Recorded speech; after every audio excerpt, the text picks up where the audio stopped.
What's up everybody, and welcome to the channel. In today's video, we're gonna do the ultimate buyer's guide to the Mark V Toyota Supra. Kind of go over what it's like to own, all the pricing, the trim levels, the different options available, and basically overall thoughts on the Mark V Toyota Supra, what you need to know before purchasing one of these cars. So first off, let's go over what is the Mark V Toyota Supra. So obviously the Mark IV Supra was back in the 90s to the early 2000s when it ended. This is a new car developed with BMW. So yes, Toyota and BMW collaborated to build this sports car. Now there's definitely in the last 5 model years a lot of haters on that because this isn't what you commonly think of with a JDM sports car. However, if you look at it, this is a low volume sports car. BMW has a fantastic platform for performance vehicles for inline 6-cylinder motors, and the two of them worked jointly to build this car, and Toyota basically took everything BMW had, completely re-engineered it to make sure it would meet their reliability standards, and really did develop a lot of this car. So it truly is a 50-50 venture. Even though it's made of BMW parts, Toyota was there every step of the way to make sure this thing was what they wanted and as reliable as a Toyota. So for 2020, there was only one available, which was the 3.0. You could get it in a normal trim level or the premium trim level. The premium basically gave you a few extra pieces like built-in navigation, heads-up display, heated leather seating, power seats, things like that. You also see the red brake calipers on the premiums. They also had a special edition, which was the launch edition. That one you could order in 3 colors, red, white, or black. The white and black cars actually had a red interior, which was pretty cool. They also had satin black wheels, a carbon fiber piece on the interior with a numbered badge, and that was about it. For 2021, Toyota introduced a turbocharged 4-cylinder motor. So it was a 2-liter 4-cylinder. That was the base model basically. You could still get the 3.0 and the 3.0 Premium. The special edition for 2021 was the A91 edition. That one had cool stripes on the back. It had Alcantara and leather on the interior with blue stitching. The refraction blue color was new, which was a really cool option. And once again, like launch edition, you had the OEM wheels powder coated in black. Now for 2021, they renovated the engine. They updated the B58 motor from 335 horsepower to 382 horsepower. Basically, this was a 6-port turbo manifold motor versus the 2-port that you saw on the 2020. So it gave it a little bit smoother power delivery and that higher horsepower. Now, for 2022, the special edition was the carbon fiber edition, which was really cool to see OEM carbon fiber all throughout the car. You still had the same 2.0, 3.0, and 3.0 Premium. And then for 2023, we got the manual transmission. Up until now, every Supra was the ZF 8-speed automatic with the paddle shifters. Great automatic transmission, but of course for enthusiasts like myself, it craved a 6-speed. You could get that in both 3.0 and 3.0 Premiums, and of course you could still get the 2.0, which was only available in that automatic.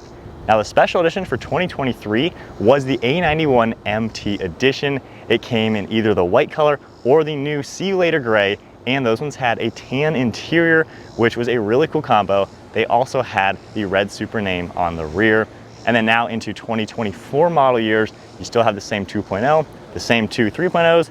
Special edition is the 45th anniversary, finished in either the white or the Mican Blast, which is an orange color. And those cars are gonna have a cool graphic along with a pedestal spoiler. So that is the gist of basically all the Mark V Supras that have been available. And realistically, the only option that you can add to any of these cars is a driver's assistance package. Now, depending on if you had the manual automatic, 3.0 or 2.0, that would differ what it would actually have in it, like parking sensors, heads-up display, cruise control, radar cruise control, Apple CarPlay, the JBL audio system, blind spot monitoring, and other tech things like that. So with all the options available along with trim levels out of the way, what is the pricing on these Mark V Supras? So brand new, the 4-cylinder, you're looking at around $45,000. If you add the driver's assistance package, you're looking closer to $50,000. Now, when you go to the 3.0, you're starting around $54,000, getting up to about $58,000 with the driver's assistance package. 3.0 Premiums start a little bit more, around $57,000, and maxing out, you're getting close to $60,000. And if you now look at the used market, because as of now, this is still a brand new car, you can buy them new. It's been several years, so you can get a good used one. It seems like the 2.0, the 4-cylinder, on the bottom end is at the low $40,000 range for like maybe 10,000 miles. So not too expensive of a car, pretty easy to get into. The cheapest 3.0s closer to in the 20,000 mile range are towards that $47,000 range. Now, the cars that are going to be the most money in today's market are the manual transmissions. They are just harder to find, harder to get. It is what it is. It is a zero cost option, however, new for new. But on the used market, it seems like they're going to be trading for around 65 grand. If you do have a special edition one, it might be a little bit more than that, but the special editions don't really seem to hold all too much more value. They're just a little bit cooler, I would say. Now, back at the end of 2019, if you were someone to buy a new Supra, right in the beginning, they were all charging over sticker. However, right when the C8 Corvette came out, of course, with its unveiled price at $59,900, Toyota stopped doing any of the over stickers. All the dealers pretty much stopped doing that because they were worried people would just go try to order a Corvette instead. So when I bought mine, it was sticker, no big deal. Obviously, since 2020, the market has gone crazy. Used and new prices have gone through the roof due to supply and demand. A lot of people are buying them at sticker like I did. However, there are still a lot of dealers who will have a manual Supra especially sitting for above sticker. Best thing to do is kind of stick together and just tell those dealers no. Just don't buy it. Move on to another dealer, and if there's no dealers, just don't buy the car, quite honestly. That's the only way to really get dealers to quit doing that. So new for new right now, it's a little iffy. It's just kind of hard to get them, especially since they're low volume, low supply. It's just tricky. Now, one thing I'm curious about for those of you who do own the 2.0 four-cylinder Supra, personally, I don't really see the point to buy that car, mainly because brand new with the driver's assistance package, you're at $50,000. At that price point, you can get a pretty nice used 2020 model year 3.0 with maybe 10,000 miles. I would take the miles for the more power. And then on the used market, low $40,000, yeah, you're maybe 7 grand cheaper than a comparable 3.0, but I don't know. I don't really see the appeal to it. I think they should ditch it and just give us the 3-cylinder turbo in the 86, and that'll be the kind of mid-level car. So that's my only thought on that. If you are looking to buy a Supra, from what I've seen with owners who had a 2.0, so many of them end up trading it in for the 3.0, and all of them say I should have done this first. So it seems like there's a lot of buyer's remorse, especially if you're an enthusiast who buys a 2.0 and then goes to 3.0. Just get a used 3.0. I think that's just a better way to go. All right, so now moving on to what should you look out for when purchasing, especially a used Supra? Is there any reliability or maintenance concerns? Quite honestly, like I said in the beginning, Toyota literally developed this car with BMW, making sure it was reliable. And from what we've seen in 5 model years, these cars are extremely reliable. People honestly don't have issues with the cars. The only thing to take into consideration is if you're looking for a 2021 3.0 6-cylinder motor. Of course, that's the year they introduced the 6-port versus the old 2-port. There were some oil consumption issues with those cars burning a little bit of oil. Now, while some people like to blow that out of proportion and say that's a horrible thing, kind of typical, of course, on some BMW motors, so it's nothing that you haven't seen before. However, a lot of owners have got around that by just putting in a little bit heavier weight oil or just making sure you top it off every couple thousand miles. Other than that, every other car been bulletproof. My 2020, drove that for 2 years, 10,000 miles, never had an issue. My father-in-law has a 2020 with 20,000 miles, bulletproof, never had issues. And then for the manual transmissions, the only thing to think about after you modify it, full bolt-ons and tuning, the clutch will kind of be at its limit if you go E85. So pushing over 550 horsepower to the wheels on these cars with a manual is kind of the limit of the stock clutch. The torque converter automatic in that ZF8 speed can handle like 700. So it's pretty robust. Now, what about cost of maintenance and insurance, things like that, keeping this car on the road? So for myself, both my Supras have been less than $1,000 a year for full coverage, full normal insurance. Now, the way I do my insurance, I pay in full, so once a year. I also take the highest deductible possible, which is $1,000. And on top of that, good driver, multi-policy discount. I've always owned multiple vehicles at the same time, whether it's my motorcycle or now my wife's car or something like that. Really not all too expensive. It also really does depend on your zip code. Your credit score, I think, has to do with that, but zip code is a huge factor. I know if I had this car in Michigan, it'd be about $2,000 a year versus in North Carolina. So just keep that in mind, and when you are doing insurance, take the highest deductible. Back when I bought my Nissan GTR, I did the math on it, and in 8 months, that's all I had to go to save the money on the deductible from what my premium was, because I just had to go 8 months with no claims, no accidents, and that cheaper rate saved me the money if I had a claim and had to pay that $1,000 deductible. So I would say do that. It's just the better way to go. Really all nothing too expensive to own. Now, as far as property taxes in North Carolina, once a year I pay taxes on this car, which is how they do it. and it's about $600. Every year it'll go down a little bit. I think the second year on the white Supra that I had was closer to $400 because of course the tax value, they say it depreciates. Whether or not they're actually depreciating, it's nice to see tax value does that. But not really too expensive to own. Oil changes, you know, being brand new, Toyota's gonna be maintaining this car for me for honestly the first 4 years. I have the Toyota Guard, I don't drive this car that many miles, so free oil changes. I've already prepaid them with the purchase of the car. Oil changes though, if you're gonna do it yourself, budget maybe $100 and an hour to knock it out yourself.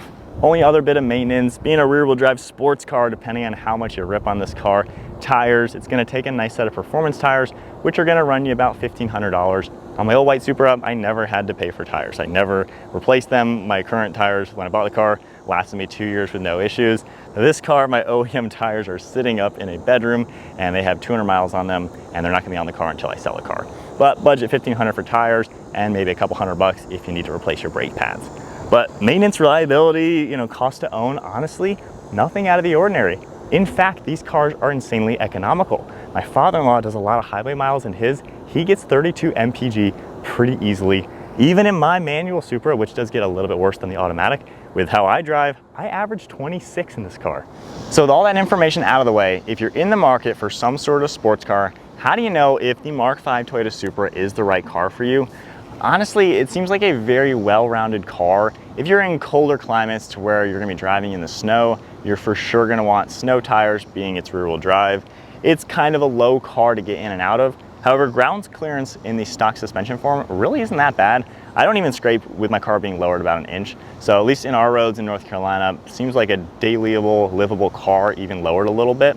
My father-in-law up in Michigan, stock suspension, he drives it fine in the summertime. He doesn't drive the car in the winter just because of the cold, the temperatures. He has an SUV for that. So he doesn't drive his car at all in the winter time, stays in the garage on a tender.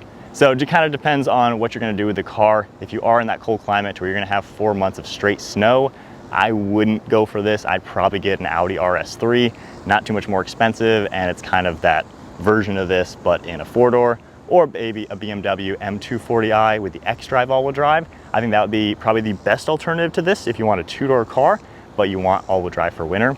If you don't really have crazy winters like me, I mean, it might snow 2 days a year. So no, I don't have winter tires or anything like that. I run summers all year long and I don't have any issues. So if you're gonna be daily driving your car, going to work and back, honestly, an automatic Supra is not a bad option. If you do plan on doing track days, mountain trips and things like that, either car, manual or automatic, would be fantastic. These are one of the best handling cars. Because of that BMW intervention, the interiors are very refined and very comfortable. You're not gonna notice anything weird about driving this car from the day to day. It's just a nice, comfortable car.